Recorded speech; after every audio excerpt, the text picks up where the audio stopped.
So a client calls me up and he starts going on and on and on about how what we've done has worked so well and how he's got all this business like he's never had before. In fact, he actually had to shut his phone off. He's in the contracting business. He has to shut his phone off because there's too much business coming in. What a great problem to have, right?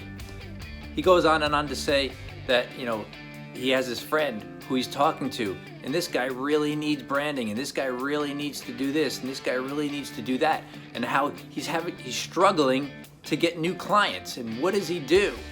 And his friend didn't know what to do, so my client starts talking about me, which, is great because I was able to help him get some measurable results. Now, since I've built a relatively strong brand, the weighted words of my client fell really well with his friend.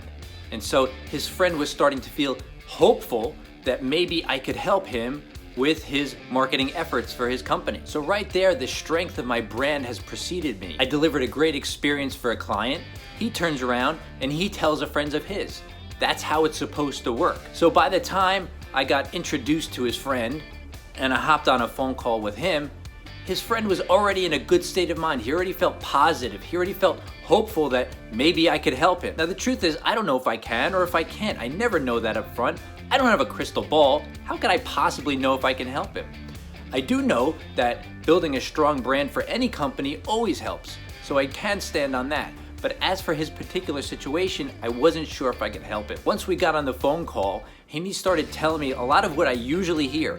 Oh, I think I have a logo that I'm happy with, and I had a designer do a logo, and a friend of mine helped me with my website, and it's not a great website, but I've got a website, and I need to do more advertising, and I need to do more Facebook, and I need to put myself out there more, and all these things. So like many business owners who get dizzied by the amount of ways to communicate with their audience, he felt like he had to do all these things, but yet he had no idea what he really had to do. And I had to stop him and I said, look, what do you really want to achieve? What is the goal for your business? And then we slowed the conversation down. He told me what his pain point was. He told me what his problem was.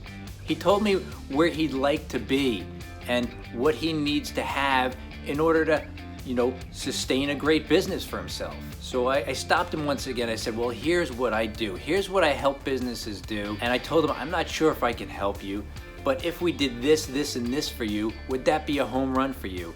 And he said, yes. So we don't know what he has to do, but now we've gotten to a starting point of we know what the problem is, and now he's very encouraged. He got very excited and he thought, wow, that would be fantastic. And I talked to him about building his personal brand and building his company brand. I always say it. I say do these things in parallel. God forbid something happens to your business, economic downturn, things outside of your control. You can still leverage your personal brand and attach that to anything you do in your industry, and you are the trusted authority in that space. Well, towards the end of the conversation, he told me we need to get together as soon as possible. And well, that's where we are now. We have an appointment for tomorrow. So I don't know if I'm gonna be able to help him.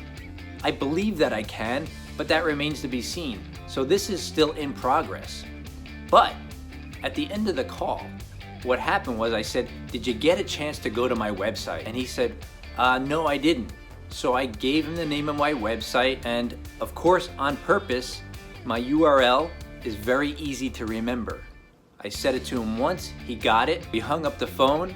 Look forward to seeing you tomorrow. Not 2 minutes after we hung up on the phone call, I get a text message, and it said this. Now think about that for a second. I've never met this guy before in my life. It's a great referral from a client of mine. So that first exposure to my brand was a positive one because it came from a third party, a happy third party. And then once we got on the phone call and I talked about my process and how I was gonna help him through the strategy portion of it and how we were gonna help him hit his goals, he was excited again. He was more encouraged. He was beyond hope, and now he's moved to a place where he's excited and he's very positive. And still, we haven't even met face to face, and he still doesn't even know what I'm gonna do, or maybe he doesn't even know exactly what I do. But then when he went to my website, a third exposure, and he saw it, and I told him, I may not be for you. But yet when he went there, he felt even more encouraged and more positive, and now more excited. I got that text message. That's 3 exposures to my brand, to a guy I've never met before in my life, and he's pumped out of his mind at the prospect of maybe I can help him. That's what brands do. That's what strong brands do. They precede you. They lay the foundation for a positive experience in a person's mind of which you've never met. That's how in branding we can shift your audience's perspective to that of a positive one before they've even met with you. So do you have a brand? Or do you just have a logo or a website and you're thinking it's a brand? It's not. They're elements of a brand. Is it a strong brand if you have one?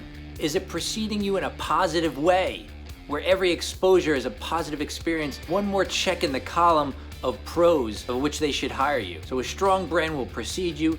A strong brand will do all the heavy lifting for you. When I walk into the meeting tomorrow, he's already going to be very excited and very much wanting to hire me because my value was established before I even met him.